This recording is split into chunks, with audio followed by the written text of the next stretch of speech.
Hey guys, so if you follow Netflix and the trends they have been picking up lately, you realize that they are doing Korean dramas and Korean movies as well.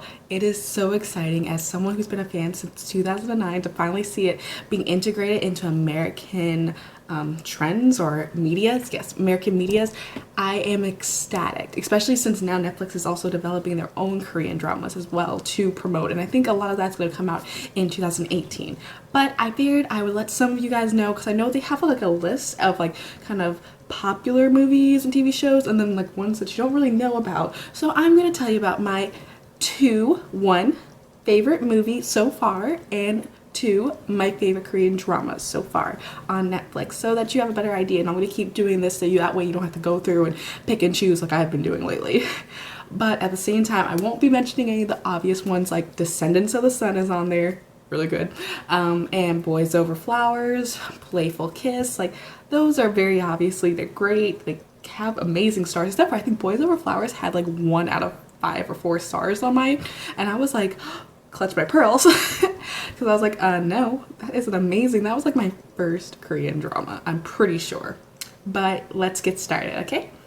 So the first Korean drama that I think you guys should watch is called D-Day. It's very intense, kind of like that end of the world thing, kind of watching them, that you know gotta get this done and like you're always at the edge of your seat. These dramas I love because they never leave you boring. Sometimes romance dramas could be like that because they just kind of follow like, oh, he loves me not, or she loves me not. Not to say that they're not good, but D-Day is about obviously like kind of like a doomsday kind of, because they had a huge, I think it was an earthquake, yeah, earthquake, and it was at a hospital and the hospital is collapsing and you have all these patients and people that know where to go, so they have to transfer all their patients to a different hospital and deal with all these like, you know, kind of political things going behind their backs and like people trying to like say that you can't come into my hospital, and just it was a lot of courage. If you like Descendants of the Sun, you're gonna love D-Day because it's kind of an extended long version of it, except for it's not in another country. It's gonna give you the same feeling, okay? I really appreciate it. It wasn't a romance, if I'm trying to remember. It wasn't a romance, but I promise you that like it's still just as good. I'm pretty sure there was romantic settings for other people, but it's just the storyline. There were so many different storylines because imagine all the doctors and what they're going through and how they're trying to deal with, like, you know, one mother doesn't know where her son is and like she's going for like a while not knowing where her son is. But I'm not gonna spoil anything for you. But watch D-Day. That is one of my favorites right now that Netflix has clearly opened my eyes to. So number two, my favorite movie, this shouldn't be a huge shock, I feel like people have been hearing about this a lot, is Train to Busan.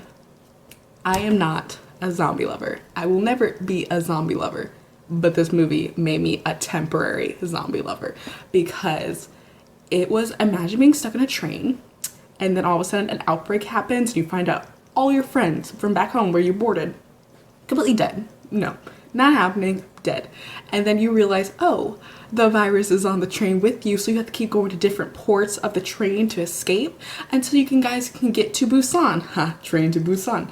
But obviously there's a lot of like clenching moments because you're just like, clearly it's not an easy trip there. You need to watch it. It's a great movie. I was edge of my seat. I know I say that a lot, but like I'm only saying it, it's true. Edge of my seat because whew. Oh, and I'll tell you, the guy that looks kind of like gangster, he stole my heart in this movie, okay? If you've seen the movie, you know. I did not expect him to just win my heart like that, and it just made me really sad. But loved him. He is amazing father. Oh, yes. Yeah, so definitely watch Train to Busan. One of my favorite movies, honestly.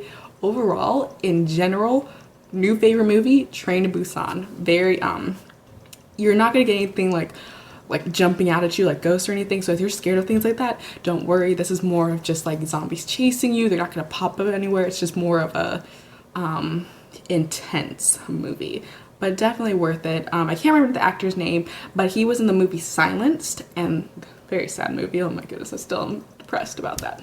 But he's an amazing actor. Anything he's in, and I don't know all the things he's in, is worth watching. I've just decided already. But thank you guys so much. I'm going to continue doing these so that way you don't have to search through all of these dramas to figure out which one you love. So I will see you guys later, and if you liked my review, yeah, no, I think it's review hit the like button below and don't forget to hit that little subscribe button. I will see you guys later. Bye.